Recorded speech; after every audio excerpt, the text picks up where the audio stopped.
You're listening to Addressing Gettysburg. Hello, patrons, and welcome to this episode of Addressing Gettysburg. And today we have, it's probably going to be interesting because it always is with this one fella here. Dave Wilson, you know him already. We've had him on before. We've talked about pizza, Jenny Wade, conspiracy theories, and a little bit of photography. Hello, Dave. Hey, how are you? Welcome. And also we have Rob Gibson, whose reputation precedes him. I'm sure you've all heard of him. But if you haven't, Rob is also a wet plate collodion photographer, like Dave. He used to have a studio here in Gettysburg. And you may see him now riding around on a motorcycle with a darkroom sidecar, which he calls the world's fastest darkroom. Rob, welcome to the show. Thanks for doing this. Well, thanks so much, guys. Really an honor to be here, and can't wait to share some stuff with you. Thank you. Yeah, cool. And then Eric, the producer, is sitting in for Bob today. Hello. How's everybody doing? Pretty good. Let's get started here. So, Rob, you got. We'll start a little biographical stuff, and then we'll get into how it all works. You started with this type of photography in 1994, I think you said before. Correct. Did you have an interest in any type of photography before that? Well, it's interesting how I got in this, actually, because previous to doing wet plate, I had never been into darkroom before. First darkroom I was in, I built. I was a Civil War reenactor. I started out doing artillery and quickly got into cavalry. Some people know me from the movie Gettysburg. I was one of Sam Elliott's staff officers, and did that whole gig and really enjoyed the heck out of it. And then I sort of got burned out on the whole reenacting scene. I was never one that was really that into shooting the guns and the tactics and all that, but was more into the time period. And literally had absolutely quit doing any Civil War stuff until one day in Rochester, New York, I was riding down a back road and I saw an old wagon for sale that was this Amish-looking contrivance that had the black tarred sides. Yeah. And I said, God, that looks like Matthew Brady's darkroom wagon. And that's it. That was literally the light bulb that went off. I thought, oh, my God, how cool would that be? I could, learn how to do photography, get this wagon, put it on a trailer, take it to events, set up a little cutlery thing. Didn't care if I made money. I had a full-paying job. But what were you doing? I was an engineer at General Motors. Okay. I went through an apprenticeship as a machine builder and repairman and then was working in engineering, and which was great because I had this highly technical side to me. Didn't know anything about photography, but thought, how hard could this be? You go out, you get a camera, you get a lens. There was no eBay. You went to every antique store in the world looking for this stuff. Once in a while, they had camera shows at some hotel that you would hear about second or third hand, and you were hoping to find some bits and pieces. But I have to absolutely say it was the most difficult thing in my life that I ever attempted. Learning how this all works. Yes. And finally, I think the Holy Grail came is when I was in a little town in Olean, New York, and I found a little rare bookstore. And I happened to ask the guy, you got any books on Civil War photography? I'm thinking picture books. Matthew Brady, Alexander Gardner, that kind of stuff. He goes, well, I have one in the back, but it's very expensive. I said, well, I'd like to see it. And he pulled out this thing that looked like, the Shroud of Turin as he unwrapped it. It was just falling apart. And it was a formula book from the 1800s. Oh, wow. And it has all the guys' handwritten notes in it. And that was my start of learning how to do this kind of photography. I was fortunate in that I worked at General Motors at this large plant in upstate New York, and we had a chemistry department. So I would go into the chemist. I say, hey, what's this stuff here? He goes, well, I don't know. Now, these guys got master degrees in chemistry. And he'd go over, look through this huge thing, looked like a Bible, and look at these to find these old terms and how they were changed. Oh, that's this. And he'd pull some out. I go, can I have some? He goes, yeah, don't tell anybody, I'll get in trouble. And I'd go home and mix up some stuff, and I'd come back Monday. I said, man, I almost blew up the garage. That wasn't it. He goes, all right, try this then. And that's literally how I learned. Yeah. And then finally I went to George Eastman House, and they were offering a class, and that really jump-started things. But, yeah, it was a lot of trial and error. They were offering a class on wet plate or just photography in general? It was Mark Osterman and his wife, France, who still do an incredible job. They offer classes all over the world now. But actually, that was the first time I saw somebody pouring a plate, somebody, sensitizing, and suddenly all the stuff started to make sense. Right, okay. So then you start going around to the reenactments and stuff. When do you open the studio across the street? It was 1999, and actually there was 3 events that led up to it that were really instrumental in my life. The first one was I went to the Antietam reenactment. I think it was the 130th or 135th, the really large one. They had 22,000 reenactors, and business was great. I mean, I was turning people away. And there was a woman there doing, believe it or not, past life regressions. Okay.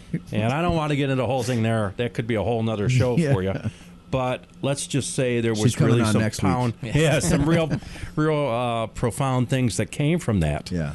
And then I had gotten while I was there doing that event, film crew came through from PBS, and Rob Hodge was being featured on there, and he's like, well, let's go see Mr. Gibson and get a tintype done. And suddenly these guys are all in my tent, and I did the process and explained it all. And the woman who was the director was actually, we got all done. She says, you know an awful lot about this. Would you like to come talk at my museum? And I thought, well, yeah, that could be very cool. Yeah. And she says, I'm the director of the National Portrait Gallery at the Smithsonian.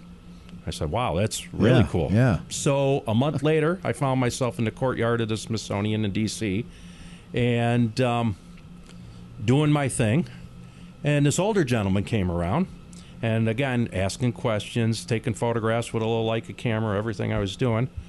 And he says, you know a lot about this. Would you like to come talk to my group? And I thought, oh, yeah, maybe he's like with the Lions Club or the Kiwanis or something. Right. He gives me his card. He's the president of the White House Press Photographers Association.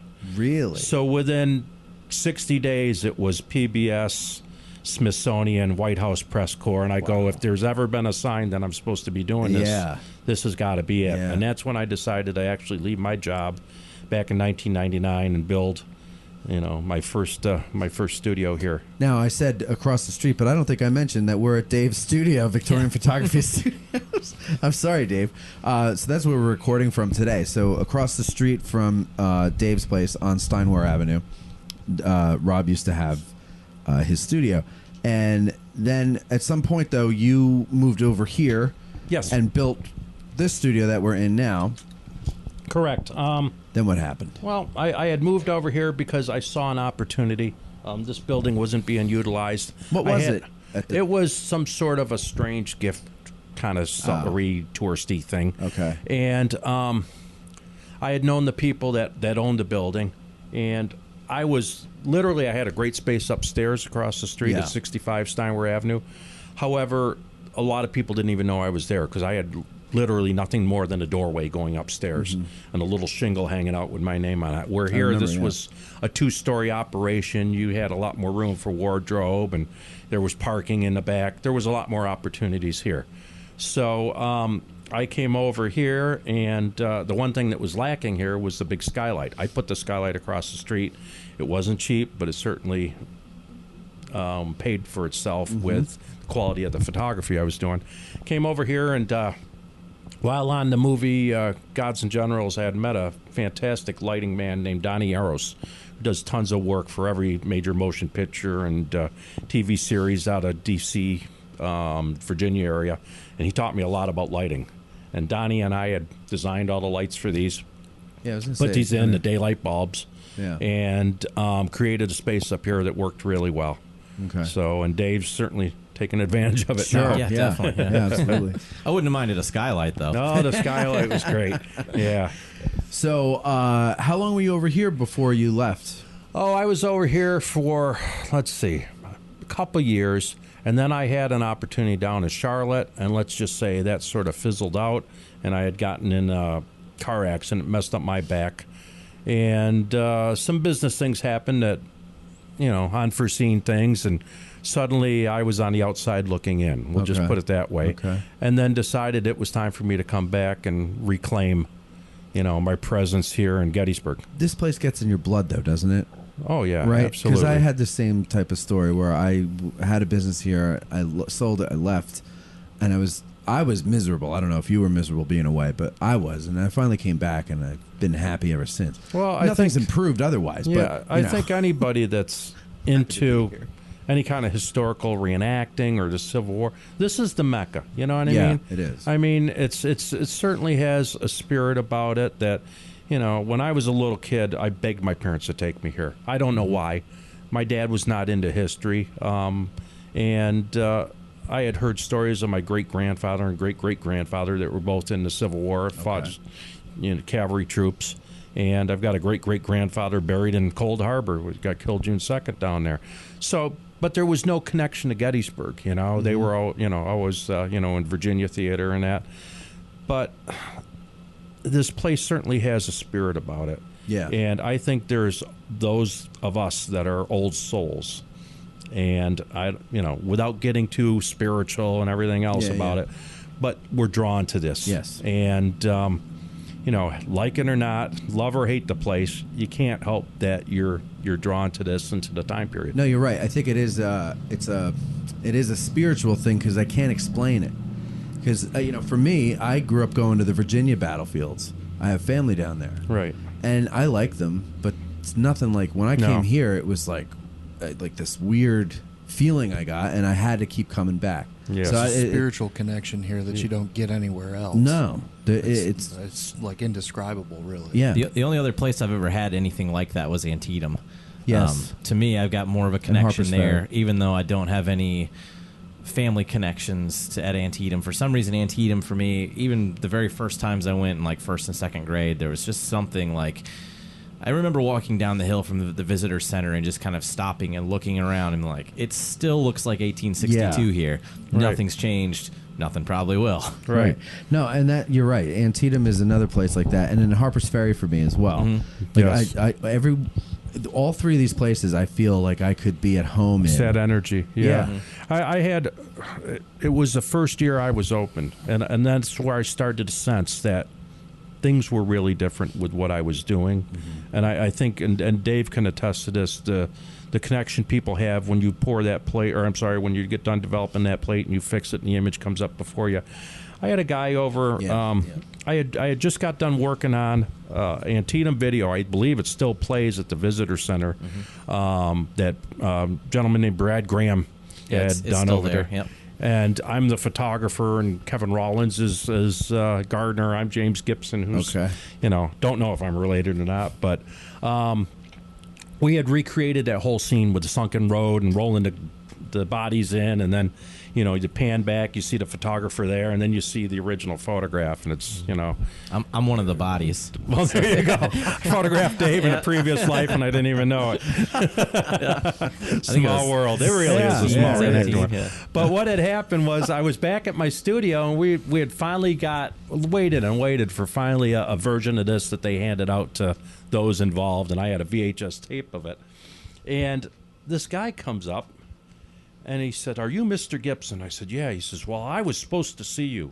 I said, "Okay, do you want a photograph?" But, he says, "Well, I live in Chicago." And he said, "I had to come down here. I've never been here before." I go, "Yeah." He goes, "And I'm an NDE."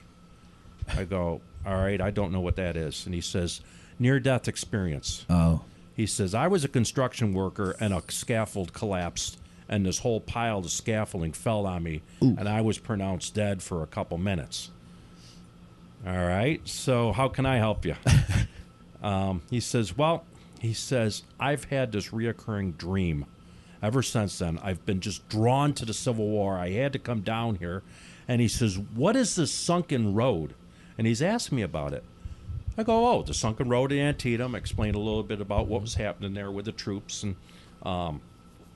he says, "I see this dream, and I'm in this sunken road." And I says, "Oh, this?" And I clicked on the video, and it showed that scene with James Earl Jones narrating it, and they're rolling the bodies down the hill. And as you pan back, there I am behind my camera taking a picture, and suddenly he starts tearing up, and he goes, that's it. That's it. I was there. He said, I could see all that. I was walking around with a broken sword and all my men were dead. And he's going on and on and on. And I go, yeah, and I took your picture. And he just stopped cold and looked at me. And that's when I realized that, this place, you talk about that energy, it draws people like a magnet, like a lighthouse. Yeah. And I don't know what's believable. I don't know what's true. Everybody has their own truth. All I know is that there's reasons why, it's certainly not financial. No, why we're into doing what we do. Hell no. You know what I mean? No. It's because we absolutely love it, and you're trying to somehow cross that bridge of what is it between the past and us guys in the present that just are so drawn to this era. When I decided that I was going to move back here, I was at a family function, and my father and my uncle were talking. Hello, Getty's Nerds. It's Matt, and I hope you enjoyed that preview of our premium content that can now be found over at patreon.com. I just want to let you know that Addressing Gettysburg will always have free content for you to listen to in the forms of our narrative episodes like Antietam to Chancellorsville and the upcoming episode entitled Invasion, June 1863, appendix episodes, and our wildly popular Ask a Gettysburg Guide episodes. But episodes like Antietam to Chancellorsville take months to produce, as things are now. I hear from people almost every day asking how long until the next episode is finished. And the answer is, when I have the time, I can do it. Your support at Patreon can cut down the time it takes to produce an episode by months. Maybe you don't care about that. Maybe the Ask a Gettysburg Guide episodes are what you like, but they leave you wanting to learn more. Well, fear not. More is what Patreon is all about. Patrons receive access to new premium episodes each week. These episodes are straight interviews or discussions with licensed battlefield guides, rangers, local historians, academics, authors, public historians, people from the Gettysburg community who do impressive things, and frankly, just about anyone who can talk on a subject related to Gettysburg. I want to make sure that the interest you already have in Gettysburg is enriched with our premium content. Your support means the world to me, because that means it will be easier to produce content that will bring Gettysburg to more people and, hopefully, more people to Gettysburg. And the podcast episodes are just the beginning. So please go to patreon.com/addressinggettysburg. That's patreon.com/addressinggettysburg and become a patron. I thank you in advance.